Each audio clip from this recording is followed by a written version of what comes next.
Hello friends, welcome to my YouTube channel banking knowledge with Shailendra. तो आज हम लोग जो टॉपिक कवर कर रहे हैं वो हमारा फाइनेंशियल मैथमेटिक्स है, जिसमें कैलकुलेशन ऑफ इंटरेस्ट एंड एनुटीज दो टॉपिक हैं, जिसमें आज हम कवर करेंगे कैलकुलेशन ऑफ इंटरेस्ट। तो चलिए हम अपने टॉपिक की ओर चलते हैं। तो सबसे पहले ये क्या है, इंटरेस्ट। ठीक है,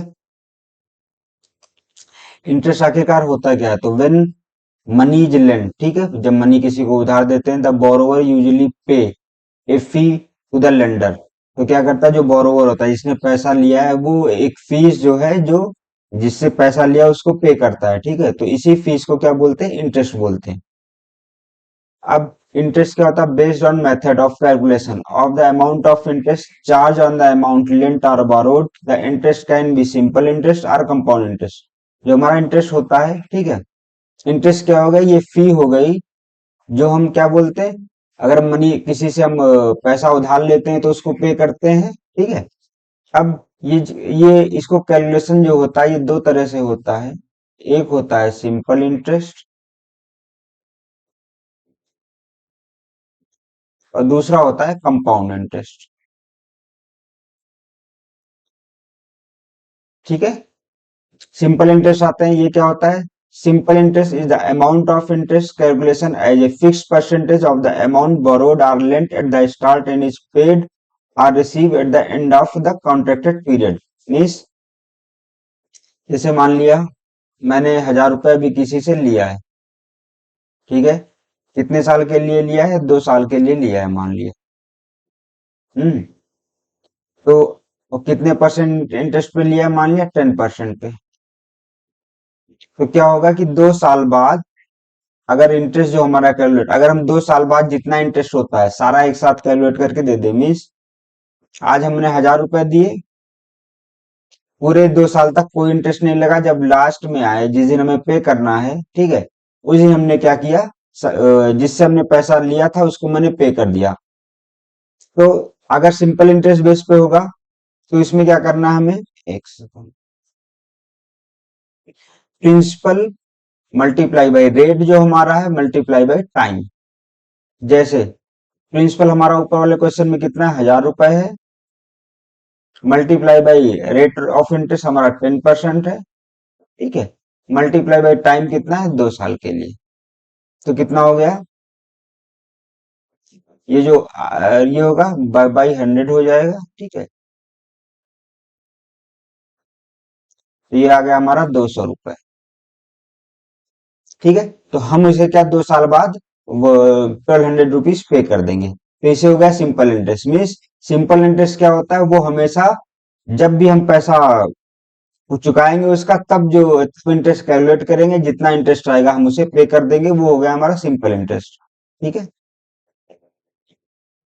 उसी क्वेश्चन को, इसी फॉर्मूले को हमने यहाँ पे डिराइव किया है। कैसे कि इंटरेस्ट जो हम लोग पढ़ते आए हैं, इंटरेस्ट इक्वल टू क्या हो, अब यहाँ पर जो हमारा प्रिंसिपल है, ठीक है, हम उसको यहाँ पे प्रेजेंट वैल्यू से डिनोट करेंगे।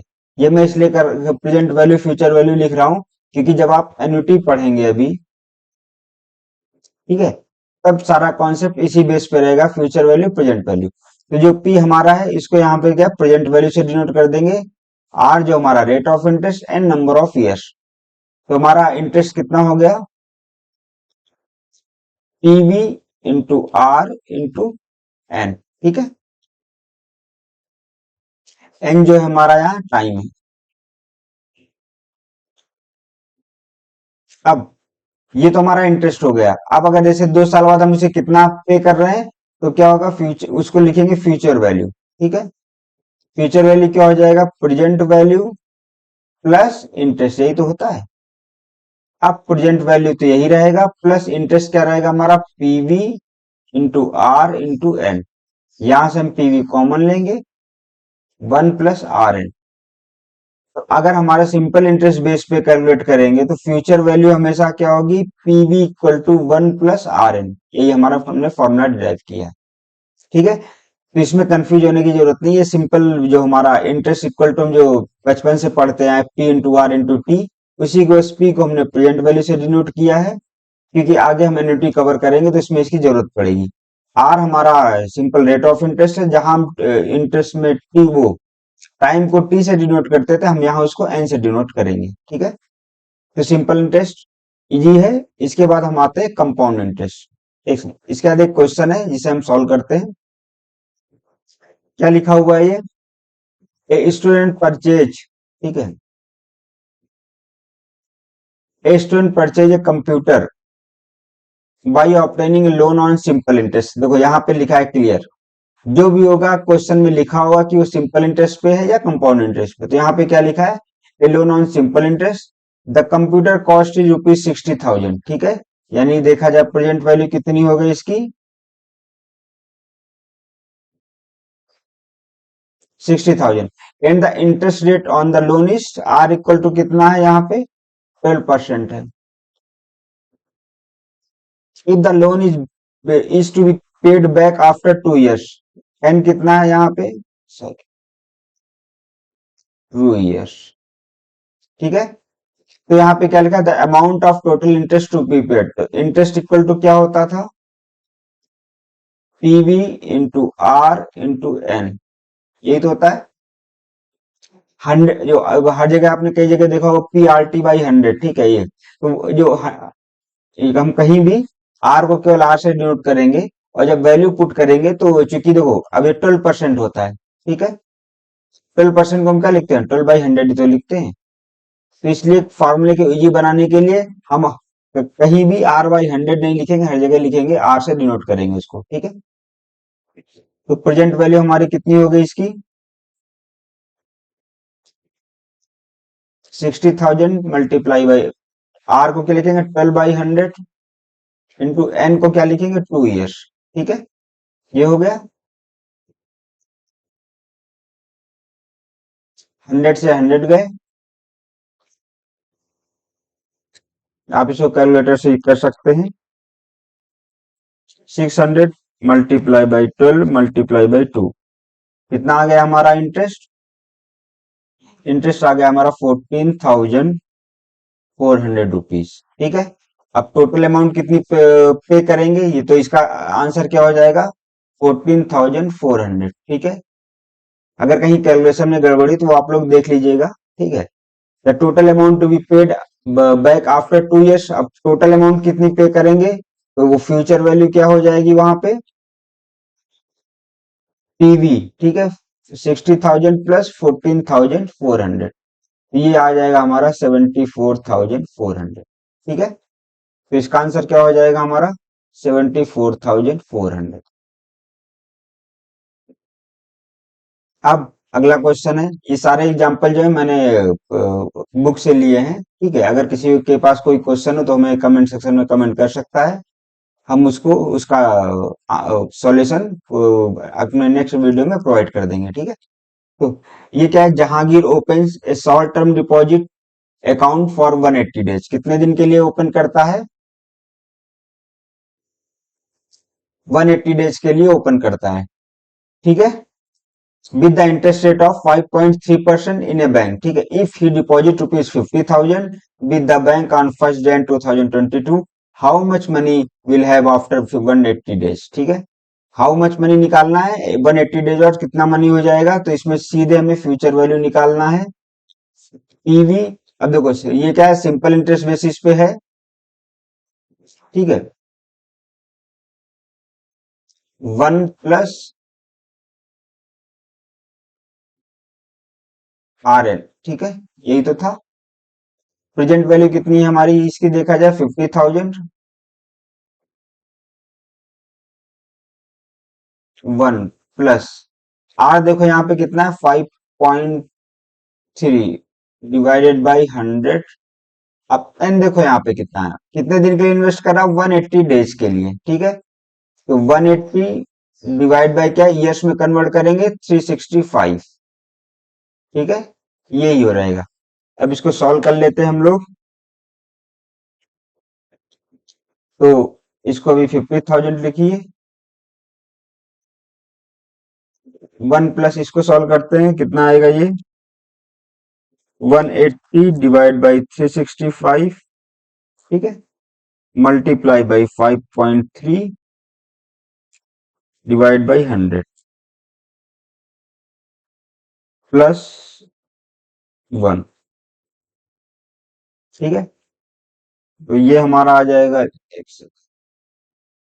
0.01479। ठीक है, इसको आगे कैलकुलेट करेंगे, मल्टीप्लाई बाई 50,000 ऐड करके, ये आ जाएगा हमारा 50,739.72। ठीक है, ये हमारा कैलकुलेशन इजी था, इसको हम ऐसे निकाल लेंगे। ठीक है, 180 डेज बाद कितना होगा। अब आते हैं हम कंपाउंड इंटरेस्ट। तो नाम से ही पता चल रहा है क्या है, ये कंपाउंड है। मीन्स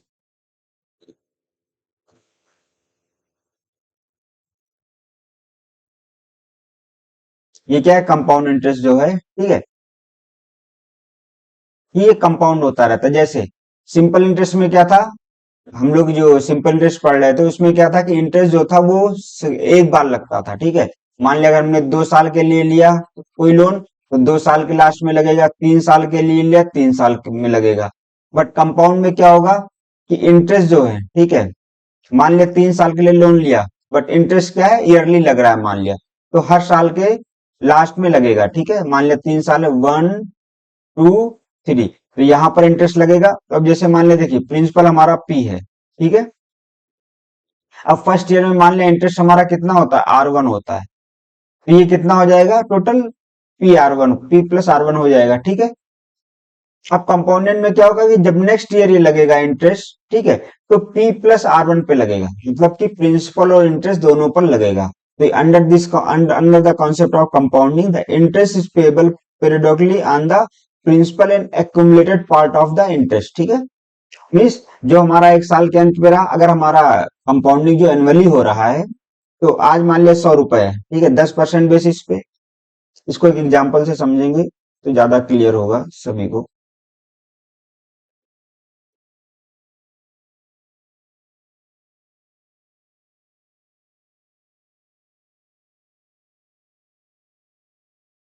ठीक है, मान लिया 100 रुपए है या 1000 रुपए, ठीक है, 10% बेसिस पे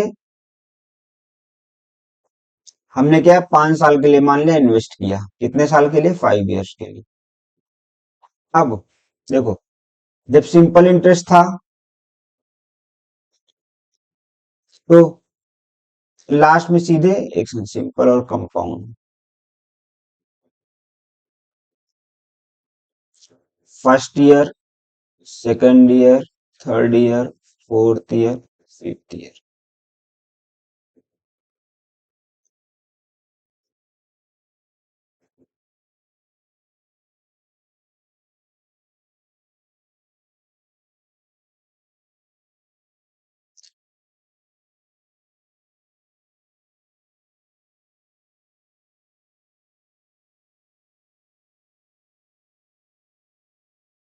ठीक है, 1000 रुपए जैसे, ठीक है, तो फर्स्ट ईयर में क्या होगा, ये तो 1000 ही रहेगा,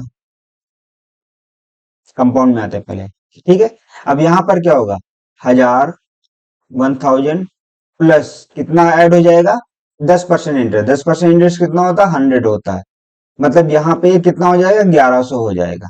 ठीक है, अब जब थर्ड ईयर आएंगे यहाँ पे, तो यहाँ पे जो क्या लगेगा, 1100 पे लगेगा। ठीक है, 1100 मल्टीप्लाई बाई 10/100, यानी यहाँ पे अब क्या हो जाएगा, 1100 प्लस 110 हो जाएगा। ठीक है, अब यहाँ पर उसके बाद क्या होगा अगला, फिर ऐसे इसी तरह बढ़ता रहेगा। अब जैसे 1100 प्लस 110, ये हो गया 1210, 1000 1210 हो गया। ठीक है, प्लस इस पे जब 10% इंटरेस्ट कैलकुलेट करेंगे 121 हो जाएगा। ये मतलब कि हमारा क्या है, कंपाउंडिंग अगर होगा ईयरली तो इस तरह बढ़ेगा कि अभी जैसे 1000 था, फिर हमारा कितना हो जाएगा, 1100 हो जाएगा, फिर हमारा ऐसे आगे बढ़ता चला जाएगा। ठीक है, अब सिंपल इंटरेस्ट में क्या होता था, जैसे यहाँ पर 1000 है, तो यहाँ पर भी 1000 रहेगा। ठीक है, और इंटरेस्ट लास्ट में कैलकुलेट हो जाएगा। तो इंटरेस्ट देखा जाए, जैसे 100 रुपए यहाँ पे भी मिलेगा हमें, 100 रुपए यहाँ पे भी मिलेगा, 100 रुपए यहाँ पे मिलेगा, 100 रुपए यहाँ पे मिलेगा, ऐसे था। मतलब कि सिंपल इंटरेस्ट में क्या है, हर साल हमारा इक्वल इंटरेस्ट रहेगा। और इसमें क्या होता है कि हर साल वो चूंकि इंटरेस्ट भी प्रिंसिपल में ऐड हो रहा है तो कंपाउंडिंग हो रहा है, ठीक है। तो कंपाउंडिंग इंटरेस्ट में ही आ गया। तो under the concept of compounding the interest is payable periodically on the principal and accumulated part of the interest, ठीक है। When the interest compounded once in year, जब एक साल में होता है तो ए इक्वल टू क्या होगा, ये हम लोग बचपन से पढ़ते आए हैं, A equal to P into one plus R की पावर एन, ठीक है। ये फॉर्मूला आपको याद करना है। एक ये सिंगल, इस सिंगल फार्मूले से मैं आपको अपने आने वाले लेक्चर में बताऊंगा कि पूरा एनओटी हम कैसे एक सिंगल फार्मूले और एक या दो कॉन्सेप्ट के बेस पे पूरा एनओटी समझ सकते हैं, ठीक है। उसके बड़े बड़े फार्मूले हम बस एक single A equal to P into one plus R की पावर एन से हम सारे फॉर्मूले डिराइव करेंगे और on the spot maximum 2 minute में डिराइव हो जाएंगे, ठीक है। तो चलिए, अब फ्रिक्वेंटली कंपाउंडिंग ऑफ इंटरेस्ट, मैंने आपको एनुअली बताया। एनुअली में क्या था, A equal to P into one plus R की पावर एन, ठीक है। अब अगर क्वार्टरली हुआ, देखो क्वार्टरली में क्या होगा, मतलब कि जो हमारा एनुअल 12 महीने का था, यहाँ पे क्या है, 4 से डिवाइड हो जाएगा, मतलब अब 3-3 महीने पर इंटरेस्ट हमारा लगेगा। तो अब देखिए, जब 3 महीने पे इंटरेस्ट लगेगा तो आर तो यहाँ पे क्या रहता है, पर एनम दिया रहता है ना, ठीक है। मान लिया 10% पर एनम लिखा हुआ है। अगर आप क्वार्टरली होगा तो सिंपल ये 4 से डिवाइड होगा, तो इसीलिए देखो 4 से डिवाइड किया गया। अब नंबर ऑफ ईयर्स मान लिया 2 साल था, ठीक है, एन इक्वल टू मान लिया 2 ईयर्स है। बट अब यहाँ पे अगर नंबर ऑफ ईयर्स काउंट करेंगे तो क्वार्टर बेस पे करेंगे, तो एक ईयर में कितने, 4, ठीक है, 2 ईयर में 8 हो जाएंगे। तो यहाँ पे क्या है, इसलिए यहाँ पे 4 से मल्टीप्लाई किया गया, ठीक है। तो ये 4n हो गया। अगर मंथली बेस पे करेंगे तो सिंपल है, आर को 12 से डिवाइड करेंगे और जहां पे हमारा एन रहता है वहां पे 12 से मल्टीप्लाई कर देंगे, 12 से मल्टीप्लाई कर देंगे, ठीक है। तो अगर यही मान लिया डेली बेस पे कंपाउंडिंग हो रहा है, तो आर को 365 से डिवाइड कर देंगे और एन को 365 से मल्टीप्लाई कर देंगे, ठीक है। अब आपको जो हमारे ये बेसिक फार्मूला था, इसको हम लोग इसी चीज को इस फ्यूचर वैल्यू प्रेजेंट वैल्यू को इसमें टर्म में डिनोट करेंगे। फ्यूचर वैल्यू इक्वल टू क्या हो जाएगा, ए को, ए क्या हो गया, ए जो हमें हमारा 3 साल बाद जो मिलना है, 5 साल बाद मिलना है, वो अमाउंट हो गई। तो ए क्या होगा, हमारा फ्यूचर वैल्यू हो गया। तो इसलिए ए को लिखेंगे हम क्या, फ्यूचर वैल्यू। पी, पी क्या है, जो हमारा प्रिंसिपल है, जो अभी हम इन्वेस्ट कर रहे हैं, ठीक है, या जो अभी हम बोरो कर रहे हैं। तो पी हमारा क्या हो गया, यहाँ से present value, one plus R की पावर एन, वही सेम, ठीक है। तो इस फार्मूले को आप लोग अच्छे से याद कर लीजिए, ये पूरे एनओटी में काम आने वाला है, ठीक है।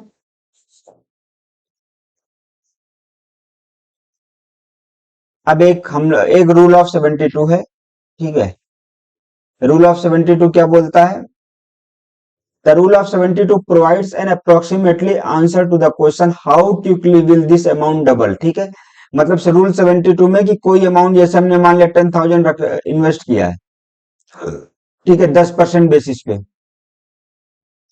तो कितने साल में ये डबल हो जाएगी, ठीक है। मतलब कितने साल में ये कितना हो जाएगा, 20,000 हो जाएगा। तो इसके लिए सिंपल कुछ नहीं है, रूल ऑफ 72 है। 72 का मतलब क्या हो, 72 को जितना भी रेट ऑफ इंटरेस्ट है उससे डिवाइड कर देंगे, ठीक है। तो सॉरी,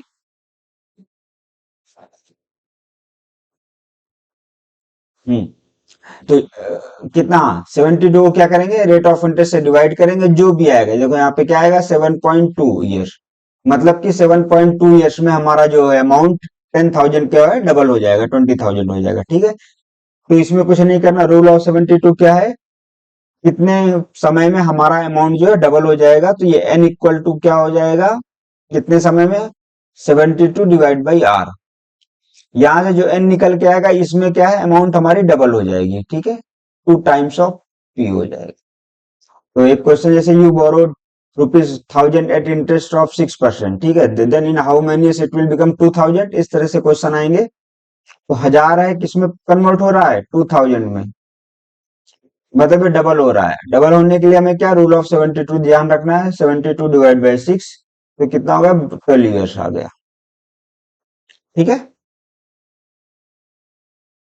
अभी एक क्वेश्चन है, हमारे सिंपल इंटरेस्ट और कंपाउंड कंपाउंड इंटरेस्ट बेसिस पे जो हमने अभी पढ़ा है उस पे क्वेश्चन है हमारे, इनको हम सॉल्व करते हैं। The simple interest in 3 years and the compound interest in 2 years on a certain some at the same rate और ₹1200 एंड ₹832 रिस्पेक्टिवली। हमें क्या फाइंड करना, रेट ऑफ इंटरेस्ट, प्रिंसिपल और difference between compound interest and simple interest for 3 years। ठीक है, तो इसमें देखो हमें क्या निकालना, रेट ऑफ इंटरेस्ट। तो हम एज्यूम करेंगे रेट ऑफ इंटरेस्ट आर है और प्रिंसिपल हमारा क्या है, पी है। ठीक है, तो अब देखो क्या लिखा है, the simple interest in 3 years and the in 3 years and compound interest in 2 years on a certain सम। मान लिया पी पे कितना हो रहा है, सिंपल इंटरेस्ट कितना हो रहा है 1200 और कंपाउंड इंटरेस्ट कितना हो रहा है 132। तो अगर हम पहले जो कंडीशन है सिंपल इंटरेस्ट बेसिस पे, उस पे अगर हम अपनी इक्वेशन डिराइव करेंगे तो क्या हो जाएगा, हमारा इंटरेस्ट क्या होता था, पी आर टी, यही तो होता था। आर को हम लोग आर ही लिखेंगे, R/100 नहीं लिखेंगे। ठीक है, तो आई इक्वल टू हमारा क्या हो जाएगा, पी इंटू आर इंटू कितने साल में, 3 years में।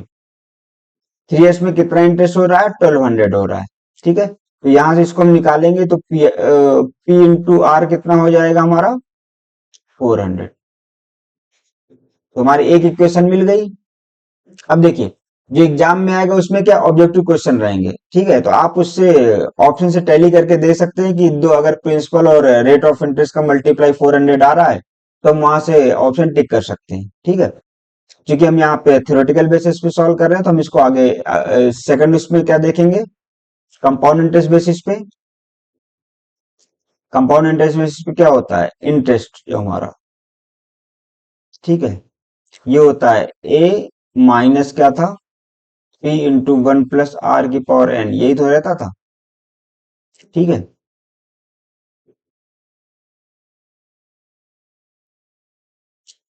सॉरी ये एक बार मिनट।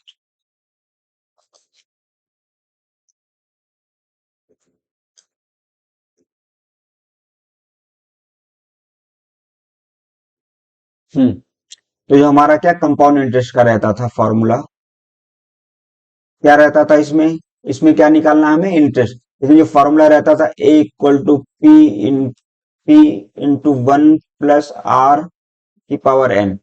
इससे क्या हमारा ये क्या निकलता था, ए निकलता था। ठीक है, अब ए में क्या रहता है, पी प्लस इंटरेस्ट हमारा कितना है 832, यही तो है। ये इक्वल टू क्या हो जाएगा, पी इंटू 1 + r⁴, यहाँ पे n की वैल्यू क्या है, 2 है। ठीक है, तो अब यहाँ पे इसको अगर हम इधर ले आएंगे, ठीक है, तो p इक्वल टू कितना हो, p into 1 + r² minus p equal to, ठीक कितना हो जाएगा 832। हम नेक्स्ट पेज पे आते हैं, तो हमने यहाँ पे क्या होगा हमारा, p into 1 + r² minus p equal to कितना था 832। ठीक है, अब इसको अगर हम p कॉमन ले लेंगे तो कितना हो जाएगा 1 + r² 2r-1। ठीक है, इक्वल टू 832। यहां से 1 से 1 कटा हमारा। ठीक है, अब यहां से क्या हो जाएगा, PR² + 2PR। ठीक है, इक्वल टू 832। अब देखो PR की वैल्यू इधर कितनी थी, 400 थी हमारी, तो 2 इंटू 400। ठीक है, और यहां से PR की वैल्यू कितनी थी, 400 मल्टीप्लाई बाई R। ठीक है, ये प्लस यहाँ कितना 832। ये 400 यहां से कम कॉमन लेंगे तो कितना आएगा, R + 2 इक्वल टू 832।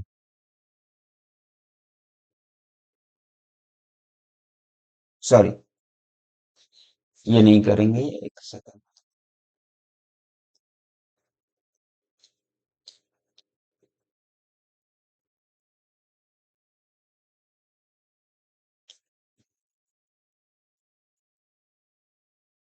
हाँ, तो ये 400 R प्लस ये कितना हो जाएगा 800। ठीक है, डिवाइड बाय कितना हो गया 832।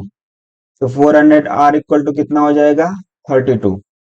आर इक्वल टू क्या हो जाएगा 32/400 मीन्स 4 से गए 8 यानी 8/100 यानी आर इक्वल टू कितना हो गया 8%। ठीक है, हमें आर की वैल्यू मिल गई।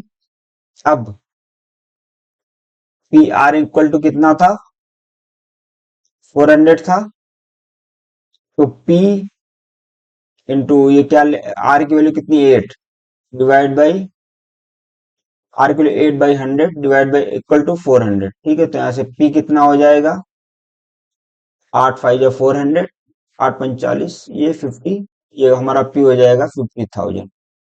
ठीक है, तो देखिए हमारा आर कितना आ गया यहां से, आर आ गया हमारा 8% और पी कितना आ गया हमारा यहां से 50,000।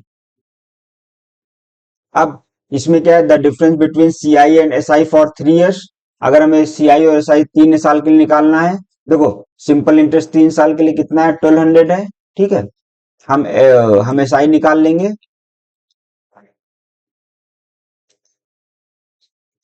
तो अब यहाँ पे क्या होगा 3 साल के लिए एस आई, तो ए इक्वल टू क्या था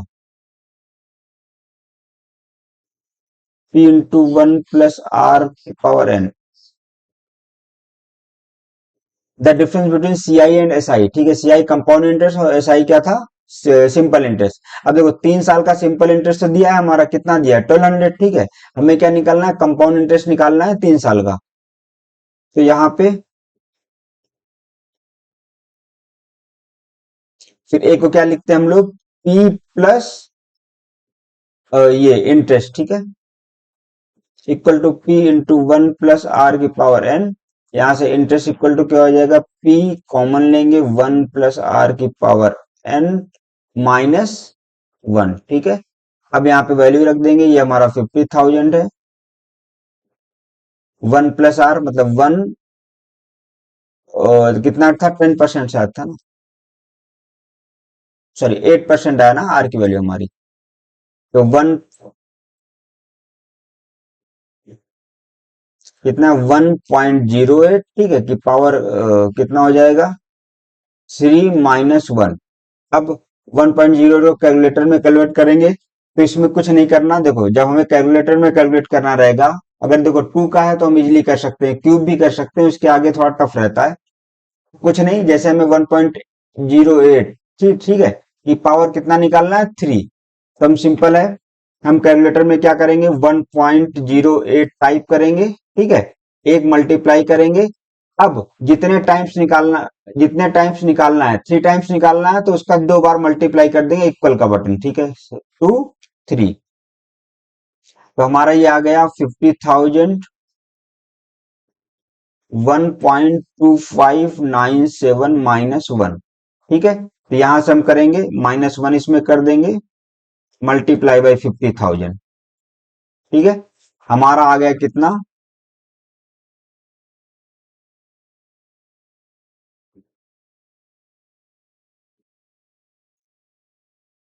एक सेकंड प्रिंसिपल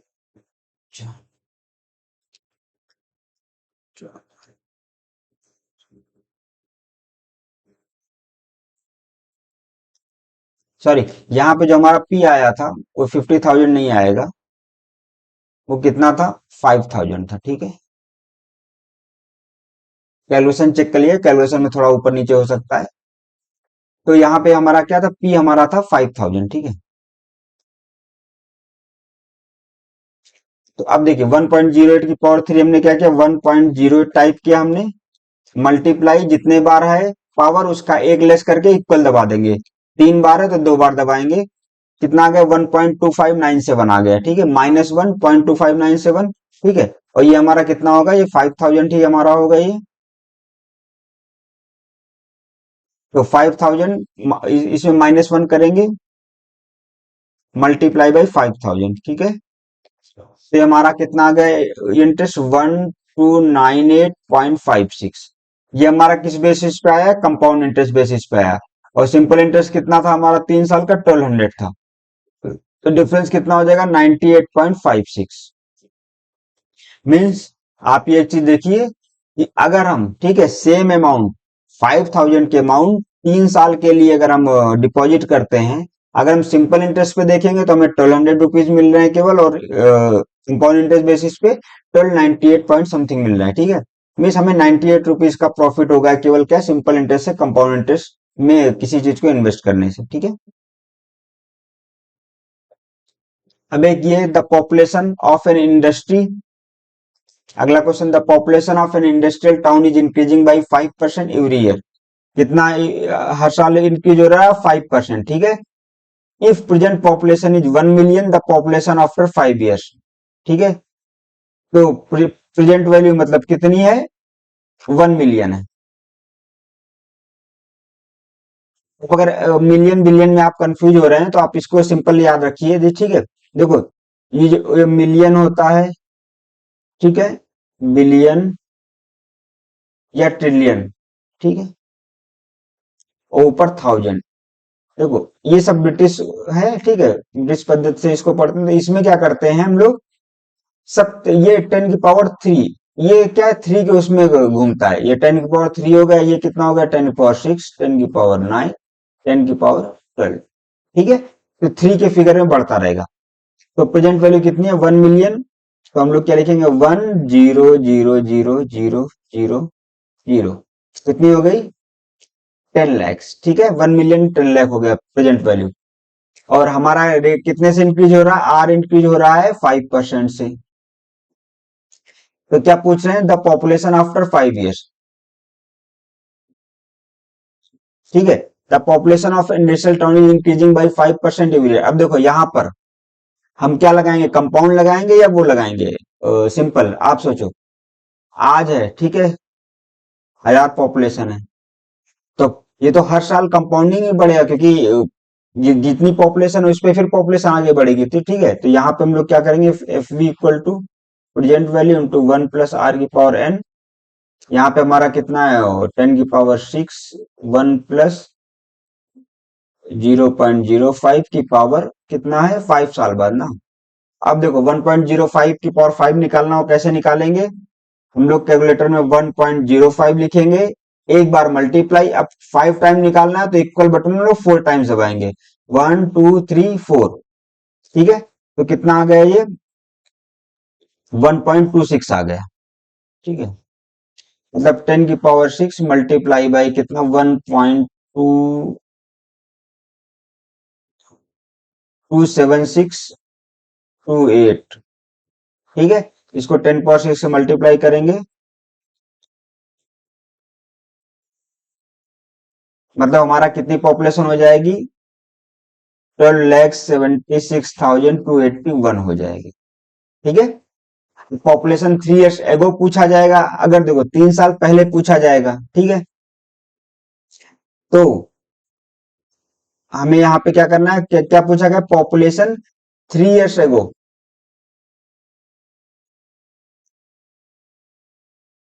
तो देखिए, फ्यूचर वैल्यू इक्वल टू क्या था, पीवी इंटू 1 प्लस आर की पावर n था।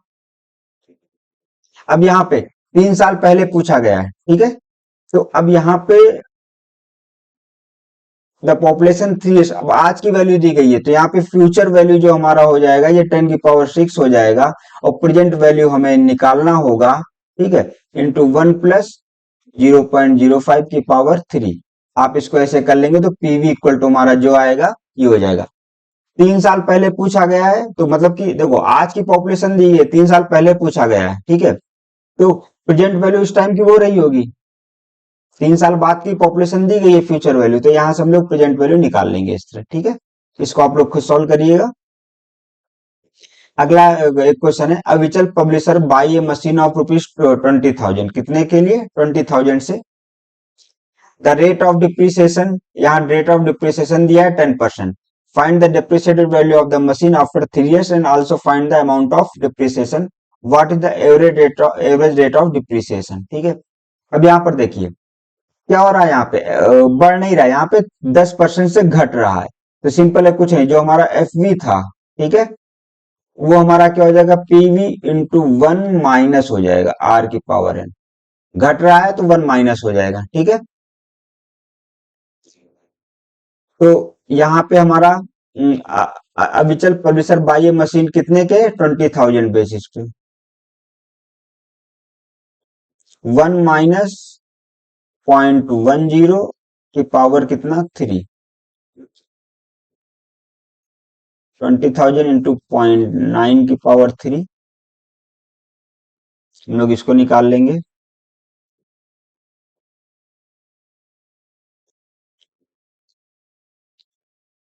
तो 729 मल्टीप्लाई बाई 20,000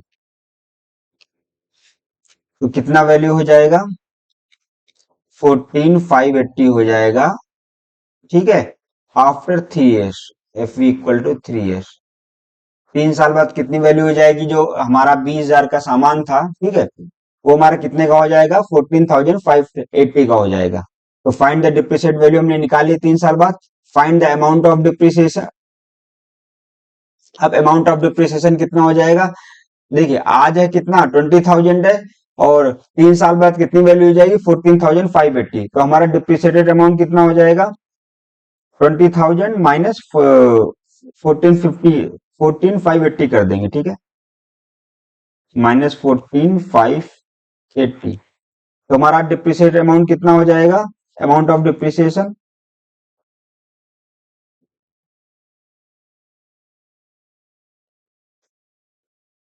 20,000 माइनस 14,580 ये हो जाएगा हमारा 5,420 ये हमारा डिप्रिसिएटेड अमाउंट हो जाएगा अब what is the average rate of depreciation तो हमारा कितना अमाउंट ऑफ डिप्रिसिएशन कितना है 5,420 है और तो इसको क्या कर लेंगे हम लोग ये कितने साल में है ये है 3 साल में ठीक है तो यहां से 5,420 डिवाइडेड बाई 20,000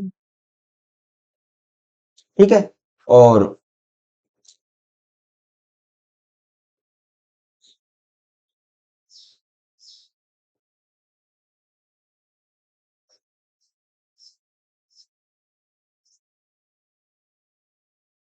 ये जो है कितना आ जाएगा 3 साल का डिवाइड बाई यहाँ 3 कर देंगे ठीक है मल्टीप्लाई ऊपर 100 कर देंगे जो आएगा वो हमारा हो जाएगा एवरेज रेट ऑफ डिप्रिसिएशन ठीक है अब आता है अगला टॉपिक हमारा इफेक्टिव इंटरेस्ट रेट ठीक है इफेक्टिव इंटरेस्ट रेट क्या होता है इसका फॉर्मूला 1 + r/n की पावर n -1 ठीक है इसका मतलब क्या हुआ देखो हमने सिंपल इंटरेस्ट पढ़ लिया और कंपाउंड पढ़ लिया ठीक है कंपाउंड में क्या हो रहा था कि कंपाउंडिंग हो रहा था अब यहां पे हमें ध्यान रखना है कि जैसे एक कोई अमाउंट है ठीक है मान लिया 1,000 रुपीज है ठीक है इसको जो है अगर हम कंपाउंडिंग पे इन्वेस्ट करते हैं और कंपाउंडिंग अगर हमारा क्वार्टरली है ठीक है मतलब कि हर 3 महीने पे इंटरेस्ट लगेगा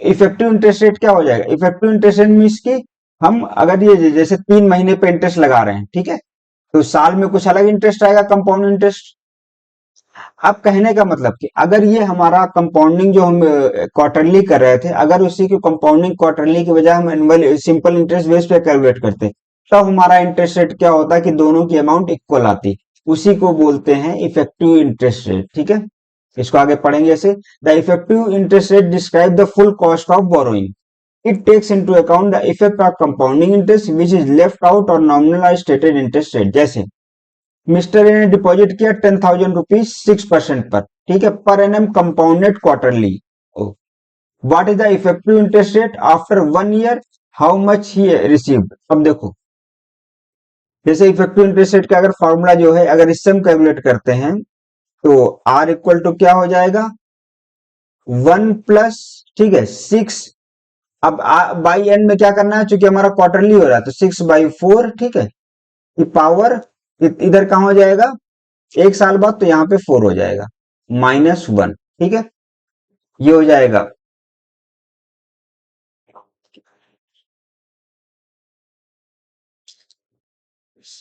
6 बाई कितना 400 ठीक है +1 ये हमारा 1.015 आ गया इसको इसका पावर 4 निकालना हमें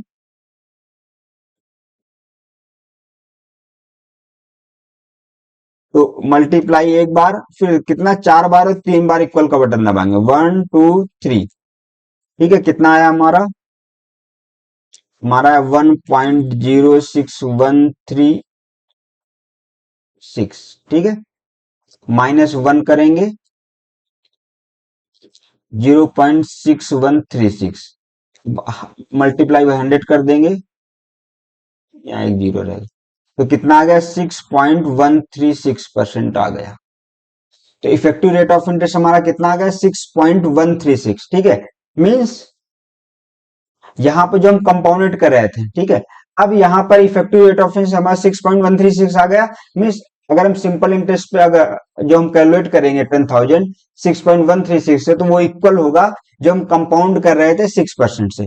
यहाँ पर हमारा इफेक्टिव इंटरेस्ट रेट इजीली है निकालना। ठीक है, ऐसे हम निकाल सकते हैं। तो जो कंपाउंड हमारा जैसे मंथली होता है, क्वार्टरली होता है, हाफ ईयरली होता है, अगर उसको हम क्या बोलते हैं, सिंपल इंटरेस्ट बेसिस पे ही कैलकुलेट करें, तो दोनों का इंटरेस्ट में जो अंतर आएगा, ठीक है, तो मिस एक सेकंड, जैसे ये क्या कंपोनेंट में हमारा, कंपोनेंट में कितना लग रहा था हमारा, 6%। ठीक है, अब इफेक्टिव रेट ऑफ इंटरेस्ट में क्या है, सिंपल इंटरेस्ट पे अगर हम 6.136 पे कैलकुलेट करेंगे, तो यहाँ पर दोनों का क्या अमाउंट सेम आएगा। 6% बेसिस, अगर कंपाउंडिंग इंटरेस्ट बेसिस पे हम कैलकुलेट करते हैं 10,000 का, एक साल बाद कितना मिलेगा या 2 साल बाद कितना मिलेगा, कंपाउंड इंटरेस्ट बेसिस पे जो अमाउंट आएगा सेम अमाउंट आएगा जब हम सिंपल इंटरेस्ट पे 6.136% लेके करेंगे। तो इफेक्टिव रेट ऑफ इंटरेस्ट यही होगा, इफेक्टिव इंटरेस्ट रेट। ठीक है, अब आता है float, fixed and floating interest rate. नाम से ही पता चल रहा है, ठीक है, क्या पता चल रहा नाम से, फिक्स मतलब यहाँ पे इंटरेस्ट रेट हमेशा फिक्स रहेगा। ठीक है, फ्लोटिंग मतलब कि इसमें बढ़ता रहेगा, मतलब वेरी करता रहेगा, या तो बढ़ेगा घटेगा चेंज होता रहेगा। ठीक है, फिक्स रेट क्या होता है, in the fix rate the rate of interest is fixed, it will not change during the entire period of loan. Fix में क्या होता है, जैसे मान लिया हमने 5 साल के लिए कोई लोन लिया, तो उसमें जो इंटरेस्ट रेट अगर फिक्स है तो कोई मतलब चेंज नहीं होगा, तब तो ठीक है। और अगर मान लिया फ्लोटिंग रेट पे है, तो वो क्या है, मार्केट के अप एंड डाउन के अकॉर्डिंग वो है हमारा इंटरेस्ट रेट ऊपर नीचे होता रहेगा। तो अब सिंपल है, जो चीज चेंज नहीं होगा, ठीक है, तो वो क्या होगा, सिंपल है, हाइयर ही होगा। तो the fix rate is higher than the floating rate as not affected by market condition. ठीक है, floating rate, in the floating rate or variable rate the rate of interest change depending on the market condition। ठीक है, इसमें क्या होता है, ये market condition पर डिपेंड करता है। ठीक है, under floating the interest rate is usually linked to a benchmark rate which could be MCLR, base rate of the bank और any other benchmark rate of the banking industry. ठीक है, वो इनमें से किसी एक से वो रहता है, इट में इंक्रीज और decrease depending upon the change in the benchmark rate. ठीक है, तो जितना भी रेट चेंज होगा, ठीक है, जैसे एमसीएलआर है, मान लिया एमसीएलआर है 8%। ठीक है, मार्केट में अब किसी भी लोन है, मान लिया पर्सनल लोन है, तो एमसीएलआर प्लस मान लिया 3% कर दिया गया। ठीक है, मान लिया कोई अदर लोन है, ठीक है, इसमें मान लिया एमसीएलआर प्लस 0.5 कर दिया गया। तो अब क्या होगा, सबके इंटरेस्ट इस बेस पर डिसाइड होंगे। अब जो जो भी मार्केट कंडीशन होगी उसके अकॉर्डिंग, अगर मान लिया अभी 8% है, कल को अगर मान लिया 8.5 होता है, तो यहाँ पर ये चेंज हो जाएगा, उसके अकॉर्डिंग पूरा इंटरेस्ट चेंज हो जाएगा। ठीक है, तो इट में इंक्रीज और decrease depending upon the change in the benchmark rate if the loan under EMI system. ध्यान रखिए, ईएमआई सिस्टम में अगर लोन है, तो depending on the change in the interest rate, अगर इंटरेस्ट रेट चेंज होगा तो the repayment period varies but EMI remains the same. Means मान लिया 5 लाख का लोन है, ठीक है, तो 5 लाख का लोन है, कितने, 5 ईयर्स के लिए। मान लिया ईएमआई एज्यूम करते हैं 10,350 आया। ठीक है, अब क्या करना है, मान लिया इंटरेस्ट रेट यहाँ पे भी 8.5 था, अगर अब इंटरेस्ट रेट मान लिया 9.0 हो गया, तो सिंपल ईएमआई बढ़ जाएगा। अगर टाइम पीरियड हम सेम रखेंगे, तो हमें क्या करना है, ईएमआई को सेम रखना है, उसी के अकॉर्डिंग हम क्या है, ये नंबर ऑफ ईयर्स बढ़ा देंगे। मान लिया 5 साल है, 5 ईयर्स है, तो इसको 6 ईयर्स कर देंगे। ठीक है, however the borrower may choose to have the repayment period same and pay higher में। हाँ, बट बोरोवर अगर चाहता है कि नहीं हमें हायर ईएमआई में पे कर सकता हूं, तो पीरियड सेम रख के हम कर सकते हैं। ठीक है, front in and back in interest rate. नाम से लग रहा है क्या, फ्रंट एंड, ठीक है, क्या नाम से लग रहा है, फ्रंट एंड, फ्रंट एंड मतलब कि शुरुआत में ही लग जाए, तो ठीक है। If the interest is deducted from the principal amount and only the net amount is disburse, it is called front end interest. Normally ये बिल डिस्काउंटिंग में होता है, ठीक है, और नॉर्मल जो लोन होते हैं उसमें ऐसा नहीं होता है, ठीक है। इफ द और बैक इन इंटरेस्ट क्या होता है, if the full amount of loan is disburse, ठीक है, फुल अमाउंट लोन की डिसबर्स के interest is charge subsequently on monthly, quarterly या agreed basis, it is called back in interest, ठीक है। सिंपल चीज था। If a term loan the interest is calculated on the actual daily balances, हाँ, in the accounting period during a period, in the accounting during a period and applied at the end of period, ठीक है। जैसे term loan क्या होता है, हम लोग देखते हैं जैसे बैंक में स्टेटमेंट देखते हैं, ठीक है, तो क्या होता है, वो हर महीने में इंटरेस्ट लगता रहता है, ठीक है, हर महीने के लास्ट में, तो यही बोला, in a term loan the interest is calculated on actual daily balances, ठीक है, कैलकुलेट होता है डेली बैलेंस बेसिस पे, बट जो in the account but during a period and applied at the end of period, ठीक है, जो जैसे मान लिया 1 तारीख से 30 तक है, ठीक है, जो सीसी होता है जैसे, ठीक है, जो बैलेंस अलग अलग रहता है वो कैलकुलेट होगा डेली बेसिस पे, बट टोटल जो इंटरेस्ट होगा वो क्या होगा, मंथ एंड में लग के आएगा, ठीक है। However the normal practice in banking is to charge back in interest rate, मैंने आपको बताया कि हमेशा बैक इन इंटरेस्ट होता है डिस्काउंटिंग ऑफ बिल को छोड़ के, ठीक है। Obviously the front in interest rate application result in effective interest rate being more as borrower gets less amount for use where is the interest is applied on the full amount, ठीक है। इसका मतलब समझिए क्या लिखा है, the front in interest application result in effective interest rate, ठीक है, बीइंग मोर, अगर मान लिया फ्रंट एंड है, ठीक है, मान लिया 1 लाख का लोन है, ठीक है, और मान लिया टोटल 5 साल का, मान लिया 30,000 का इंटरेस्ट है, तो फ्रंट एंड बेसिस पे क्या होगा कि 30,000 डिडक्ट करके उसको 70,000 दे दिया जाएगा, तो उस बेस पे देखा जाए कि इसमें बोरोवर का तो नुकसान है, ठीक है, क्योंकि उसको क्या, उसको यूज के लिए कितना, केवल 70,000 मिल रहा है, जबकि इंटरेस्ट क्या अप्लाइड हो रहा है, पूरे 1 लाख पे हो रहा है, ठीक है, ये चीज है। अब calculation of interest using product या बैलेंस, ठीक है, calculation of front in interest front in interest like in a bill discounting easy as the amount is assumed to be constant over the entire period, ठीक है। देखो अगर front end वाला है, ठीक है, तो इसमें क्या होगा, ये इजी होगा कैलकुलेट करना, क्योंकि जैसे मान लिया 1 लाख का है, मैंने आपको बताया, ठीक है, 10% बेसिस पे मान लिया 3 साल के लिए, तो 30,000 डिडक्ट कर दिया गया, सीधे मल्टीप्लाई करके पीआरटी से कर दिया गया, ठीक है। जैसे एग्जांपल के लिए, if A tenure of the bill is 2 lakhs in 3 months and rate of discount is 16%, the interest rate amount will be 8,000, ठीक है, 2 multiply by 3 by 12 multiply by 16, तो आ गया हमारा 8,000, ठीक है। बट जब हमारा बैक एंड पे लगता है, वहां पे क्या होता है, हमें डेली बेस पे कैलकुलेट करना रहता है, ठीक है। तो in banks many of the cases of deposit and loan accounts involve calculation of interest on the daily basis, ठीक है, in the customer account. While this method was prevalent in case of the loan accounts, even in case of saving account, the interest is now, ये जो है back and का है, ठीक है। Front end का तो इजी रहता है, बैक एंड में क्या होता है, क्योंकि बाद में लगता है और ये डेली बैलेंसेस पे लगता है, ठीक है। इसको आगे मैं अभी एक एग्जांपल देके समझाऊंगा तो इजीली समझ में आ जाएगा। In this method closing balance in the account is multiply by the number of days which that balance remains unchange. देखिए क्वेश्चन देखिए इसमें, जैसे क्या है, ये एक किसी अकाउंट का ये स्टेटमेंट है 1 महीने का, ठीक है। इसमें क्या हुआ, 1/6/2019 को बैलेंस था कितना, 10,000, ठीक है। फिर 6 जून को क्या किया गया, उसमें 5,000 डिपॉजिट कर दिया गया, 15,000 हो गया, ये डेबिट बैलेंस पे है, ठीक है। तो सिंपल है, 5,000 और निकाल लिया गया, 5,000, तो कितना 15,000 हो गया 10 तारीख को। फिर इसमें क्या 3,000 इन्होंने जमा कर दिया, 12,000 हो गया।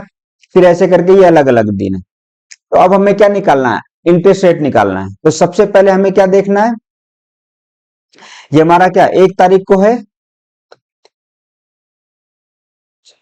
ठीक है।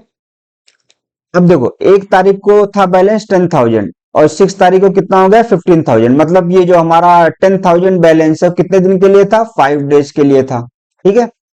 अब यहाँ पे देखो 6 जून को कितना था 15,000, 10 जून को कितना हो गया 12,000, तो यहाँ पे कितने दिन के लिए हो जाएगा, 4 डेज के लिए, ठीक है। 15,000 कितना 4 डेज के लिए, 10 तारीख को तो हो गया 12,000 हमारा। अब यहाँ पे देखो 12,000, 10,000 कितने दिन के लिए, 10,000 कब हुआ, 15 दिन, मतलब ये कितने दिन के लिए, 5 दिन के लिए था। ऐसे हम डेट को माइनस करते जाएंगे, ठीक है। यहाँ से 22 से 15 गए, 7 दिन के लिए था ये। 26 से 22 गए, ये 4 दिन के लिए था। और ये 30 से 26 गए, कितना, 4 दिन के लिए, 4 डेज के लिए। और ये 30 को एक ही दिन का महीना होता था, फॉर 1 डे, ठीक है। नंबर ऑफ डेज आ गए, मतलब बैलेंस जो है हमारा, नंबर ऑफ डेज ये हो गया, ठीक है। मतलब 10,000 रुपीज जो बैलेंस था 5 डेज के लिए था, 15,000 4 डेज के लिए था, 12,000 5 डेज के लिए, 10,000 7 डेज के लिए, 22,000 था 4 डेज के लिए, 20,000 था 4 डेज के लिए, और 18,000 है 1 डे के लिए। अब देखो इन दोनों को आपस में मल्टीप्लाई कर देंगे तो टोटल हमारा आ जाएगा, ठीक है। ये आएगा कितना, 5 डेज के लिए कितना आ जाएगा, 50,000, ठीक है। ये फिर 15,000 था 4 डेज के लिए, कितना आ जाएगा, 60,000। 12,000 5 डेज के लिए 60,000। 10,000 7 डेज के लिए 70,000, ठीक है। और ये 22,000 कितना 4 डेज के लिए था, 88,000। 20,000 4 डेज के लिए था, कितना हुआ, 80,000। और ये एक दिन के लिए था 18,000, ठीक है। इन सबको आपस में जोड़ लेंगे, देखिए 0000886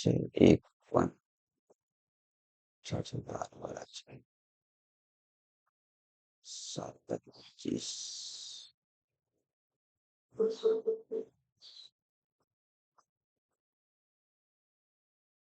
ये होगा 42,000, ठीक है। देख लेना अगर कैलकुलेशन सही है कि नहीं सही, ठीक है। तो हमारा कितना बैलेंस हो गया, 4,26,000, ठीक है।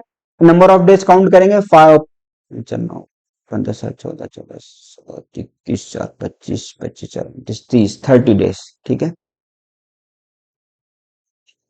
अभी 30 डेज के लिए कितना था, 426,000 था, ठीक है, इंटरेस्ट रेट। तो जब इसको हमें कैलकुलेट करना होगा तो क्या करेंगे, 426,000 मल्टीप्लाई बाई 15/100, ठीक है, मल्टीप्लाई बाई कितने, 30 डेज के लिए 30/365।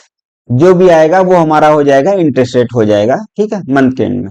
चलिए फिर हम अपनी स्लाइड यहीं पे खत्म करते हैं, हमारा इंटरेस्ट कंप्लीट हो गया है। हम नेक्स्ट स्लाइड में एन्युटी शुरू करेंगे, ठीक है। Thank you. अगर चैनल अच्छा लगा, मतलब अगर मैटर अच्छा लगा हो तो आप हमारे चैनल को सब्सक्राइब करिए।